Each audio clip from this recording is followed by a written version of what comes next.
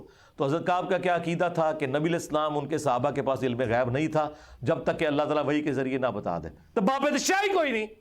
ہاں ایسے میں بولا کہ نہ بولا, میرے نبی سا ہے ہی کوئی نہیں, تیرے باب شاہی کوئی نہیں. اور یہ عقیدہ ہے صحابہ کا کہ علم غیب یہ ہے کہ اللہ بتائے. آپ صلی اللہ علیہ وآلہ وسلم جب اس غزوے کے لیے تشریف لے جا رہے تھے تو پھل پکنے کا زمانہ تھا اور سایہ میں بیٹھ کر لوگ آرام کرتے تھے. اچھا دیکھیں اللہ کی آزمائش کہ پھل پک کے تیار ہو جائے تو آپ نے ٹائملی اتارنا ہے, اگر آپ نے نہیں اتارا تو وہ تو آپ کی پورے سال کی اکانومی اس سے وابستہ ہے. اللہ نے عین اس ٹائم پہ آزما لیا کہ ٹھیک ہے اب تم نبی کے ساتھ جاؤ. اب بعد میں بھی بھوک نظر آ رہی ہے. کہتے ہیں لوگ بیٹھ کے نہ چوراہوں پہ یہی باتیں کرتے تھے. آپ صلی اللہ علیہ وآلہ وسلم بھی تیاریوں میں مصروف تھے اور آپ کے ساتھ مسلمان بھی, لیکن میں روزانہ سوچا کرتا تھا کہ کل سے میں بھی تیاری کروں گا. وہی جو آج کہتے ہیں جی کل تو انشاءاللہ داڑھی بھی رکھ لینی ہے, بس میرے بچیوں کے ہاتھ پیلے ہو جائیں تو میں تو مسجد میں بیٹھا رہوں گا. یہ وہی چیز ہے, یہ ہر انسان پہ یہ اسے طول عمل کہتے ہیں, لمبی امیدیں لگانا. میں روزانہ اسے ٹالتا رہا. مجھے اس کا یقین تھا کہ میں تیاری کر لوں گا, مجھے آسانیاں میسر تھی. یوں ہی وقت گزرتا رہا اور آخر لوگوں نے اپنی تیاریاں بھی مکمل کر لی اور آپ صلی اللہ علیہ وآلہ وسلم مسلمانوں کو ساتھ لے کر روانہ بھی ہو گئے. اس وقت تک میں نے کوئی تیاری نہیں کی تھی. اس موقع پر میں نے اپنے دل کو یہی سمجھایا کل یا پرسوں تک تیاری کر لوں گا, پھر لشکر سے تیزی سے جا کر مل جاؤں گا. کوچ کے بعد دوسرے دن بھی میں نے تیاری کے لیے سوچا لیکن کچھ نہ ہو سکی. پھر تیسرے دن سوچا اور اس دن بھی کوئی تیاری نہ ہو سکی اور یوں وقت گزرتا گیا اور اسلامی لشکر بہت آگے بڑھ گیا. غزوہ میں میرے شرکت کے لیے بات اب دور کی بات ہو گئی اور میں یہی ارادہ کرتا رہا کہ یہاں سے چل کر اب ان تک نہیں پہنچ سکوں گا. تھیندے تھیں گیا. کاش میں نے ایسا کر لیا ہوتا لیکن یہ میرے نصیب میں نہیں تھا. اچھا جرم ہو جانے کے بعد آپ یہ کہہ سکتے ہیں میری تقدیر میں یہ لکھا تھا, پہلے نہیں. ہاں وہ تو پھر اللہ پہ آپ بہتان مان دیں گے نا کہ میں نماز اس لیے نہیں پڑھ رہا کہ اللہ نے میرا مقدر کیا ہے کہ میں اگلی نماز نہ پڑھوں نہ. ہاں بعد میں آپ کہہ سکتے ہیں کہ میری تقدیر میں لکھا تھا کہ میں اتنا بدبخت ہوں کہ میں نماز چھوڑوں گا اور وہ چھوڑوں گا اپنی مرضی سے. اللہ نے تو اپنے علم سے فورسی کیا ہے.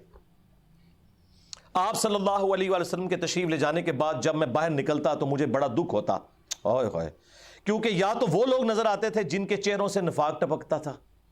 اب پیچھے رہنے والے تو وہ تھے جو ہے ہی منافقین تھے شکلوں سے, ٹھیک ہے, یا پھر وہ لوگ تھے جنہیں اللہ نے معذور اور ضعیف قرار دے کر معاف کر دیا تھا. وہ سورہ توبہ میں 92 نمبر آیت میں گزرا ہے نا کہ وہ لوگ پھر رسول اللہ سے اس حال میں واپس ہوتے ہیں کہ ان کی آنکھیں آنسوؤں سے تر ہوتی ہیں کہ نہ حضور انہیں کوئی سواری دے سکتے ہیں, غریب لوگ ہیں. اور وہ لوگ بھی جو مریض ہیں ان کو اللہ تعالیٰ نے اس حوالے سے چھٹکارا دے دیا.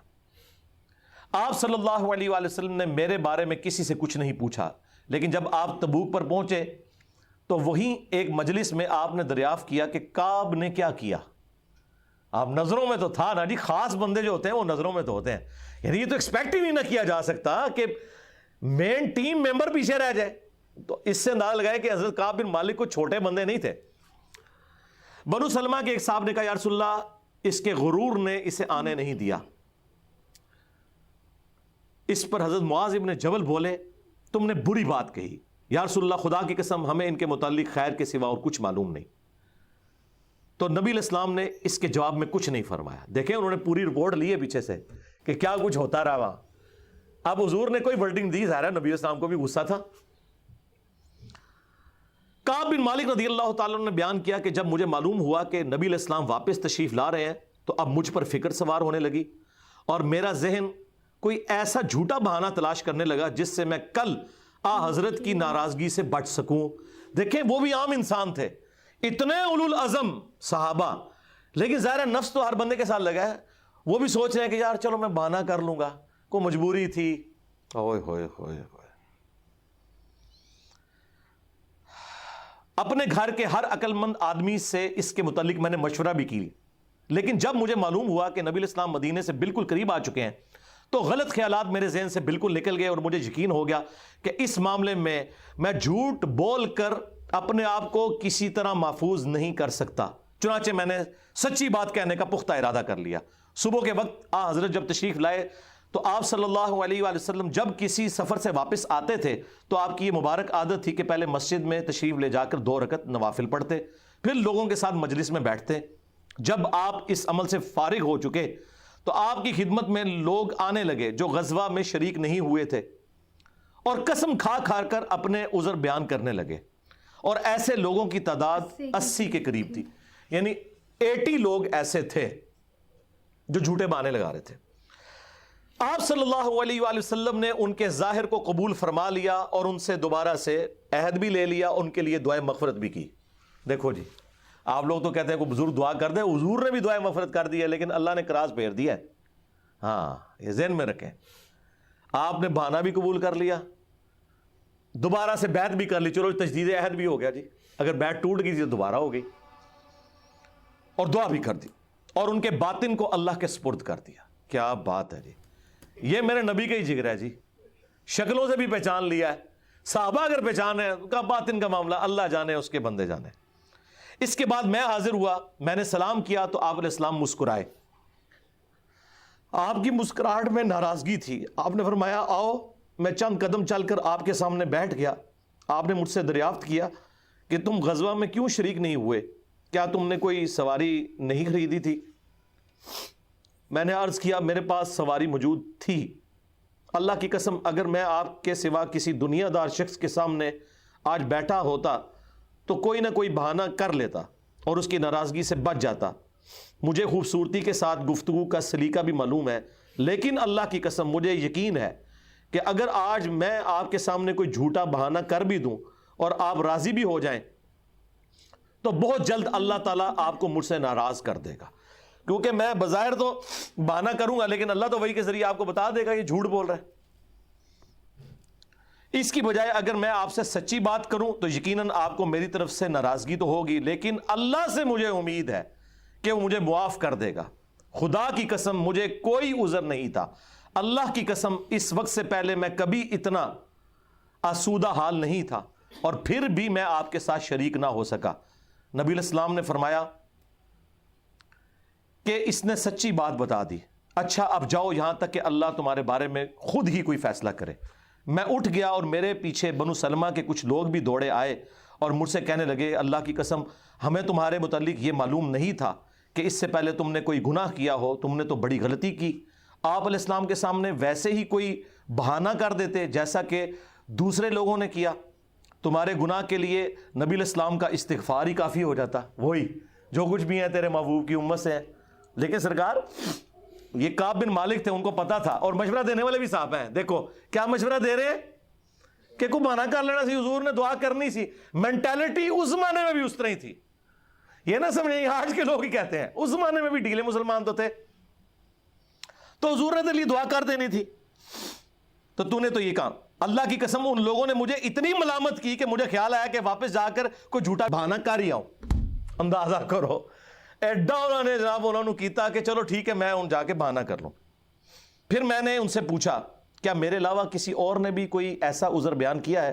تو انہوں نے بتایا کہ ہاں 2 حضرات اور ہیں جنہوں نے معذرت کی جس طرح تم نے کی، اور انہیں بھی وہی جواب ملا جو تمہیں ملا۔ میں نے پوچھا وہ کون ہے؟ تو انہوں نے بتایا کہ مرارہ بن ربیع اور ہلال بن امیہ رضی اللہ عنہما۔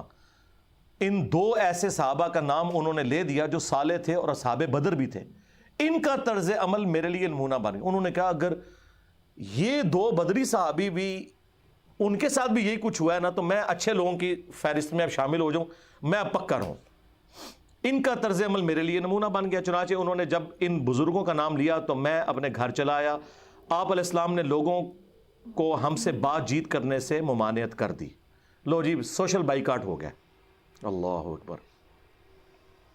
بہت سے لوگ جو غزوے میں شریک نہیں ہوئے تھے ان میں سے صرف ہم 3 تھے، لوگ ہم سے الگ رہنے لگے اور سب لوگ بدل گئے۔ ایسا نظر آتا تھا کہ ہم سے ساری دنیا بدل گئی ہے، ہمارا اس سے کوئی واسطہ ہی نہیں۔ 50 دن تک ہم اسی حال میں رہے۔ میرے 2 ساتھیوں نے تو اپنے گھروں سے نکلنا ہی چھوڑ دیا، ہر وقت روتے رہتے تھے، لیکن میرے اندر ہمت تھی، میں باہر نکلتا تھا، مسلمانوں کے ساتھ نماز میں بھی شریک ہوتا تھا اور بازاروں میں بھی گھومتا تھا، لیکن کوئی شخص مجھ سے بولتا نہیں تھا۔ میں نبی علیہ السلام کی خدمت میں بھی حاضر ہوتا، آپ کو سلام بھی کرتا۔ جب آپ نماز کے بعد مجلس میں بیٹھتے تو میں اس کی جستجو میں لگا رہتا کہ دیکھوں سلام کا جواب دیتے ہیں یا نہیں، اور میری نظر حضور کے ہونٹوں کی طرف ہوتی کہ جواب میں ہلے یا نہیں. کنکھیوں سے دیکھتے رہتے آپ حضور جواب بھی نہیں دے رہے. پھر میں کوشش کرتا کہ آپ کے قریب ہی نماز پڑھوں، اور میں آپ کو کنکھیوں سے دیکھتا رہتا ایسے کر کے. جب میں اپنی نماز میں مشغول ہو جاتا تو رسول اللہ میری طرف دیکھتے، لیکن جو ہی میں آپ کی طرف دیکھتا تو آپ رخ انور پھیر لیتے. ظاہر ہے حضور کو بھی تو محبت تھی اپنے صحاب کے ساتھ. حضور دیکھتے تھے، وہ جب یعنی اپنی ناراضگی کا اظہار وہ اگر نماز میں بھی حضور کی طرف دیکھ رہے ہیں تو حضور چہرہ انور پھیر لیتے. تو میں ایک دن ابو قتادہ کے باغ کی دیوار پر چڑھ گیا. وہ میرے چچا زاد بھائی تھے اور مجھے ان سے بہت گہرا تعلق تھا. میں نے انہیں سلام کیا، لیکن اللہ کی قسم انہوں نے بھی میرے سلام کا جواب نہیں دیا. میں نے کہا ابو قتادہ تمہیں اللہ کی قسم کیا تم نہیں جانتے کہ اللہ اور اس کا رسول سے مجھے کتنی محبت ہے؟ انہوں نے کوئی جواب نہیں دیا. میں نے دوبارہ ان سے یہی سوال کیا، اللہ کی قسم دے کر پوچھا، لیکن وہ پھر بھی خاموش رہے. میں نے پھر اللہ کا واسطہ دے کر ان سے سوال کیا. اس مرتبہ انہوں نے صرف اتنا کہا، اللہ اور اس کا رسول زیادہ بہتر جانتے ہیں. دیکھیں جی اس بات کا جواب انہوں نے کہا بھائی اللہ کے نبی نے منع کیا ہے، اب بائی کاٹ ہے تیرا. اللہ اکبر. اس پر میرے آنسو پھوٹ پڑے. میں واپس چلا آیا اور دیوار پر چڑھ کر نیچے باہر اترا. پھر وہ بیان کرتے ہیں کہ ایک دن مدینہ کے بازار میں جا رہا تھا کہ شام کا ایک کاشتکار جو کہ غلہ بیچنے مدینہ آیا تھا پوچھ رہا تھا کعب بن مالک کہاں رہتے ہیں. لوگوں نے میری طرف اشارہ کیا. وہ میرے پاس آیا اور غسان جو بادشاہ تھا رومن امپائر کا، اس کا ایک خط مجھے دیا. وہ جو اس کا ایک سمجھ لیں چھوٹی چھوٹی جو امپائر کے اندر بنی ہوئی تھی ان میں سے ایک کا وہ گورنر تھا. اس خط میں لکھا تھا کہ مجھے معلوم ہوا ہے کہ تمہارے صاحب یعنی رسول اللہ صلی اللہ علیہ وآلہ وسلم نے تمہارے ساتھ زیادتی کی ہے. نعوذ باللہ. اللہ نے تمہیں کوئی ذلیل ہونے کے لیے پیدا تو نہیں کیا کہ تمہارا حق ضائع کیا جائے. تم ہمارے پاس آ جاؤ، ہم تمہارے ساتھ بہتر سلوک کریں گے. یعنی دشمن کی فوج کے ہیڈ کی طرف سے خط آیا. جب میں نے یہ خط پڑھا تو میں نے کہا کہ ایک اور امتحان آ گیا. اچھا جی سرکار ایک خط کسی اور کو لایا ہو کہ جی اے دیکھ لو یا رسول اللہ منو تے بڑی آفر جے. یہاں لوگ دنیا دار لوگ ہی کرتے ہیں نا جی مجھے فلاں جگہ سے آفر ہو رہی ہے، لیکن جو اہل ایمان ہے وہ تو کہتے ہیں کہ یار میں اس لیول پہ گر گیا ہوں کہ اب کافر بھی مجھے بلا رہے ہیں. انہوں نے یہ رزلٹ نکالا چونکہ مومن تھے نا. میں نے اس خط کو تندور میں جلا دیا. ان 50 دنوں میں سے جب 40 دن گزر گئے تو نبی علیہ السلام کا ایلچی میرے پاس آیا اور اس نے کہا کہ رسول اللہ نے حکم دیا ہے کہ اپنی بیوی کے قریب نہ جاؤ. میں نے پوچھا میں اسے طلاق دے دوں یا پھر مجھے کیا کرنا ہے؟ تو انہوں نے کہا نہیں طلاق نہیں دینی، صرف جدا ہو جاؤ. میرے دونوں ساتھیوں کو جنہوں نے میری طرح معذرت کی تھی یہی حکم ملا. میں نے اپنی بیوی سے کہا کہ اپنے میکے چلی جاؤ، اس وقت تک وہیں رہو جب تک کہ اللہ تعالیٰ اس معاملے کا کوئی فیصلہ نہ کر دے. کعب کہتے ہیں کہ ہلال بن امیہ کی بیوی رسول اللہ کی خدمت میں حاضر ہوئی اور عرض کیا یا رسول اللہ وہ تو بہت بوڑھے اور کمزور ہیں، ان کے پاس کوئی خادم بھی نہیں، کیا اگر میں ان کی خدمت کر دیا کروں تو آپ ناپسند تو نہیں فرمائیں گے؟ بیوی دیکھو جی، بیوی خاوند کو کچھ سمجھ نہیں رہی، رسول اللہ سے جا کے پوچھ رہی ہے صلی اللہ علیہ وسلم. تو نبی علیہ السلام نے فرمایا صرف وہ تم سے صحبت نہ کریں. انہوں نے عرض کیا اللہ کی قسم وہ تو کسی چیز کے لیے حرکت ہی نہیں کر رہے. جب سے آپ ان سے ناراض ہوئے ہیں وہ دن اور آج کا دن ان کے آنسو تھمنے میں نہیں آتے. میرے گھر کے بعض لوگوں نے کہا کہ جس طرح ہلال بن امیہ کی بیوی نے ان کے لیے اجازت لے لی تو آپ بھی جا کے اجازت لے لیں. اب دیکھیں لوگ مشورے دے رہے ہیں. میں نے کہا خدا کی قسم میں اس کے لیے رسول اللہ سے اجازت نہیں لوں گا. میں جوان ہوں، معلوم نہیں جب اجازت لینے جاؤں تو حضور کیا فرما دیں. ان کو یہ بھی خطرہ تھا کہ میں یہ جاؤں تو یہ نہ ہو کہ حضور اور ناراض ہو جائے، اگر کوئی چانس بھی ہے نا بچنے کے تو وہ بھی ختم ہو جائے. دیکھیں نہیں کتنا گاڈ اورینٹڈ بندہ ہے جی. اللہ اکبر. اس طرح 10 دن اور گزر گئے. جب رسول اللہ صلی اللہ علیہ وآلہ وسلم نے ہمیں بات چیت کرنے کی ممانعت فرمائی تھی اس کو 50 دن پورے ہو گئے. 50ویں رات کی صبح کو جب میں فجر کی نماز پڑھ چکا اور اپنے گھر کی چھت پر بیٹھا ہوا تھا اس طرح جیسا کہ اللہ تعالیٰ نے ذکر کیا وہ ہم آیت پڑھ چکے ہیں، سورہ توبہ کی آیت نمبر 118 جس میں تھا نا کہ زمین وسعت کے باوجود تنگ ہو گئی اور ان کا دم گھٹنے والا تھا. میرا دم گھٹ رہا تھا، زمین اپنی تمام وسعتوں کے باوجود میرے لیے تنگ ہوتی جا رہی تھی. میں نے ایک پکارنے والے کی پکار سنی جو سلع کی پہاڑی پر چڑھ کر بلند آواز سے کہہ رہا تھا، اے کعب بن مالک تمہیں بشارت ہو، اے کعب بن مالک تمہیں بشارت ہو۔ انہوں نے بیان کیا کہ یہ سنتے ہی میں سجدے میں گر پڑا اور مجھے یقین ہو گیا کہ اب اللہ کی طرف سے فراخی ہو جائے گی۔ فجر کی نماز کے بعد رسول اللہ صلی اللہ علیہ وآلہ وسلم نے اللہ کی بارگاہ میں ہماری توبہ کی قبولیت کا اعلان کر دیا۔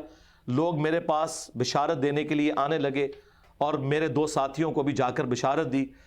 ایک صاحب زبیر بن عوام اپنا گھوڑا دوڑاتے ہوئے آئے، ادھر قبیلہ اسلم کے ایک صحابی نے پہاڑی پر چڑھ کر آواز دی اور وہ آواز گھوڑے سے زیادہ تیز تھی۔ جن صحابی نے پہاڑی سے آواز دی تھی، جب وہ میرے پاس بشارت دینے آئے تو میں نے اپنے دونوں کپڑے اتار کر بشارت کی خوشی میں انہیں دے دیے۔ اللہ کی قسم اس وقت ان دو کپڑوں کے سوا دینے کے لیے میرے پاس اور کچھ نہ تھا۔ پھر میں نے ابو قتادہ سے دو کپڑے ادھارے مانگے اور رسول اللہ کی خدمت میں حاضر ہوا۔ جوگ در جوگ لوگ مجھ سے ملاقات کرتے جا رہے تھے اور مجھے توبہ کی قبولیت پر بشارت دیتے جا رہے تھے۔ اللہ کی بارگاہ میں توبہ کی قبولیت مبارک ہو۔ کعب رضی اللہ تعالیٰ عنہ بیان کرتے ہیں کہ آخر میں مسجد میں داخل ہوا تو رسول اللہ صلی اللہ علیہ وآلہ وسلم تشریف رکھتے تھے۔ چاروں طرف صحابہ کا مجمع تھا۔ طلحہ بن عبید اللہ دوڑ کر میری طرف آئے اور مجھ سے مصافحہ کیا اور مبارکباد دی۔ اللہ کی قسم وہاں موجود مہاجرین میں سے کوئی شخص بھی میرے آنے پر کھڑا نہ ہوا۔ طلحہ رضی اللہ تعالیٰ عنہ کا یہ احسان میں کبھی نہیں بھولوں گا کہ انہوں نے کھڑے ہو کر میرا استقبال کیا۔ جب میں نے رسول اللہ کو سلام کیا تو آپ علیہ السلام کا چہرہ مبارک خوشی اور مسرت سے دمک اٹھا۔ اس مبارک دن کے لیے تمہیں بشارت ہو، اس مبارک دن کے لیے تمہیں بشارت ہو جو تمہاری عمر کا سب سے مبارک دن ہے۔ واقعی جی، اس سے بڑی کوئی مبارک بات نہیں ہو سکتی کسی شخص کے لیے کہ اللہ تعالیٰ اس کی توبہ کی اناؤنسمنٹ کرتے اور پھر قیامت تک قرآن میں وہ آیات پڑھی جائیں۔ انہوں نے بیان کیا کہ میں نے عرض کیا یا رسول اللہ یہ بشارت آپ کی طرف سے ہے یا اللہ کی طرف سے؟ فرمایا نہیں، اللہ کی طرف سے۔ اور نبی علیہ السلام جب کسی بات پر خوش ہوتے تو چہرہ مبارک روشن ہو جاتا تھا، ایسے جیسے چاند کا ٹکڑا ہو۔ آپ کی مسرت ہم چہرہ مبارک سے سمجھ جاتے تھے۔ پھر جب میں آپ کے سامنے بیٹھ گیا تو عرض کیا یا رسول اللہ اپنی توبہ کی قبولیت کی خوشی میں اپنا مال اللہ اور اس کے رسول کی راہ میں صدقہ کر دوں؟ آپ نے فرمایا لیکن کچھ مال اپنے پاس رکھ لو، یہ زیادہ بہتر ہے۔ میں نے عرض کیا کہ پھر میں خیبر کا حصہ اپنے پاس رکھ لیتا ہوں۔ پھر میں نے عرض کیا یا رسول اللہ اللہ نے مجھے سچ بولنے کی وجہ سے نجات دی، اب میں اپنی توبہ کی قبولیت کی خوشی میں آپ سے یہ وعدہ کرتا ہوں کہ جب تک زندہ رہوں گا سچ کے سوا کوئی بات زبان پر نہیں لاؤں گا۔ بس اللہ کی قسم جب سے میں نے رسول اللہ کے سامنے یہ عہد کیا صلی اللہ علیہ وآلہ وسلم، میں کسی ایسے مسلمان کو نہیں جانتا کہ جسے اللہ نے سچ بولنے کی وجہ سے اتنا نوازا ہو جتنی نوازشات مجھ پر کی سچ بولنے کی وجہ سے۔ جب سے میں نے نبی علیہ السلام کے سامنے یہ عہد کیا پھر آج تک میں نے کبھی جھوٹ بولنے کا ارادہ بھی نہیں کیا، اور مجھے امید ہے کہ اللہ تعالیٰ باقی زندگی بھی مجھے اس سے محفوظ رکھے گا۔ اور اللہ نے اپنے رسول پر آیت نازل کی، اور وہی آیت نمبر 118 اور 119 نمبر، یقیناً اللہ تعالیٰ نے نبی، مہاجرین اور انصار کی توبہ قبول کی، اور پھر وَكُونُوا مَعَ الصَّادِقِينَ تک۔ خدا کی قسم اللہ تعالیٰ کی طرف سے اسلام کے لیے ہدایت کے بعد میری نظر میں رسول اللہ کے سامنے سچ بولنے سے بڑھ کر اللہ کا مجھ پر کوئی اور انعام نہیں ہوا کہ میں نے جھوٹ نہیں بولا اور اس طرح اپنے آپ کو ہلاکت سے بچا لیا۔ جیسا کہ جھوٹ بولنے والے ہلاک ہوئے، نزول وحی کے زمانے میں جھوٹ بولنے والوں پر اللہ تعالیٰ نے اتنی شدید وعید فرمائی جتنی شدید وعید کسی اور کے لیے نہیں تھی۔ اور وہ سورہ التوبہ کی آیت نمبر 96 کا انہوں نے پھر یہاں پہ حوالہ دیا کہ ان قریب جب تم اے نبی واپس جاؤ گے تو یہ جھوٹے بہانے کریں گے، اور اگر تم ان سے راضی بھی ہو جاؤ اللہ تعالیٰ ان سے راضی نہیں ہوگا۔ کعب کہتے ہیں کہ چنانچہ ہم 3 ان لوگوں کے معاملے سے جدا رہے جنہوں نے رسول اللہ کے سامنے جھوٹی قسمیں کھائی تھیں اور آپ نے ان کی بات مان بھی لی تھی اور ان سے بیعت بھی لے لی اور ان کے لیے دعائے مغفرت بھی کی۔ ہمارا معاملہ رسول اللہ نے چھوڑ دیا اور اللہ نے خود اس کا فیصلہ کیا، اور پھر اللہ تعالیٰ نے یہ آیت نازل کی جو ہم نے یہ پڑھی سورہ التوبہ کی آیت نمبر 118، وَعَلَى الثَّلَاثَةِ الَّذِينَ خُلِّفُوا حَتَّى إِذَا ضَاقَتْ عَلَيْهِمُ الْأَرْضُ بما رحبت وضاقت علیہم انفسہم وظنوا الا ملجأ من اللہ الا الیہ ثم تاب علیہم لیتوبوا ان اللہ هو التواب الرحیم۔ تو جی فرینڈز، یہ تھی ہماری آج کی جس میں ہم نے کعب بن مالک کی توبہ کا واقعہ سنا، جس میں جب انہوں نے آپ صلی اللہ علیہ وسلم سے توبہ کی تھی اور سچ نے آ کے سب کچھ بتا دیا کہ میں اس وجہ سے جنگ میں شریک نہیں ہو پایا، مجھے کوئی بھی میں نے اپنا کوئی عذر نہیں بنا کے بتایا یا پھر کوئی بھی جھوٹ نہیں بولا، بالکل جو سچ چیز تھی وہ انہوں نے جا کے ایگزیکٹ بتا دی۔ اور پھر آپ صلی اللہ علیہ وسلم نے ان کا معاملہ اللہ پہ چھوڑ دیا کہ میں جو تمہارا معاملہ میں نے اللہ پہ چھوڑ دیا۔ پھر 40 دن جو تک بھی کسی سب نے بات کرنا چھوڑ دیا، پھر 50 دن تک سب نے بات بالکل کرنا چھوڑ دیا۔ 50ویں دن کے بعد پھر اللہ تعالیٰ نے انہیں معاف کر دیا اور ان کی توبہ قبول کر لی، مطلب 50 دن تک ان سے سب بالکل بائیکاٹ کر چکے تھے، ہر کوئی بائیکاٹ کر چکا ہے۔ اللہ تعالیٰ نے پھر 50 دن بعد ان کی توبہ قبول کی اور ایک ہی چیز، اور انہوں نے آپ صلی اللہ علیہ وسلم سے پرومس کیا کہ میں مرتے دم تک جھوٹ نہیں بولوں گا، میری توبہ سچ بولنے کی وجہ سے قبول ہوئی ہے تو میں سچ ساری زندگی سچ بولتا رہوں گا۔ تو زندگی میں کوشش کریں کہ اپنی لائف میں سچ بولنا سیکھیں، ہمیں اپنی لائف میں سچ بولنا آنا چاہیے، جھوٹ پہ زندگی نہیں گزارنی چاہیے۔ چھوٹی چھوٹی چیزوں پہ آج ہم ایکسکیوز کرتے ہیں، لیم ایکسکیوز بناتے ہیں، یا پھر کہیں پہ بھی ہم نے اگر کوئی آفس میں کام کر رہا ہے تو چھٹی لینی ہوتی ہے تو وہ بہانہ بناتا ہے، جھوٹ بولتا ہے کہ ہم ویسے تو چھٹی مل نہیں سکتی ہے تو ہم چلو اس طریقے سے لے لیتے ہیں، لیکن ہم دنیا میں جھوٹ بول کے سب کچھ حاصل کر لیں گے۔ اس رب نے تو ہر چیز ہمارے نامہ اعمال میں لکھنی ہے، ہر چیز فرشتے ہمارے نامہ اعمال میں لکھتے جا رہے ہیں، اور روز قیامت جب وہ سب چیزیں ہمارے سامنے آئیں گی اور ہم اس وقت دیکھیں گے کہ ہم نے اتنے جھوٹ بولے ہیں، ہمارے جھوٹوں کا حساب ہوگا۔ تو کوشش کریں اپنی لائف میں سچ بولنا سٹارٹ کریں، جھوٹ کی عادت ہی ختم کر دیں اپنے۔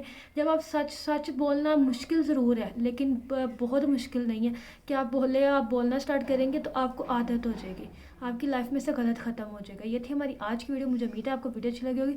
اگر ویڈیو اچھی لگی ہو لائک کرنا، شیئر کرنا، چینل کو سبسکرائب کرنا، اپنا خیال رکھے گا۔ ہم ملیں گے نیکسٹ ویڈیو، تب تک کے لیے بائے بائے، اللہ حافظ۔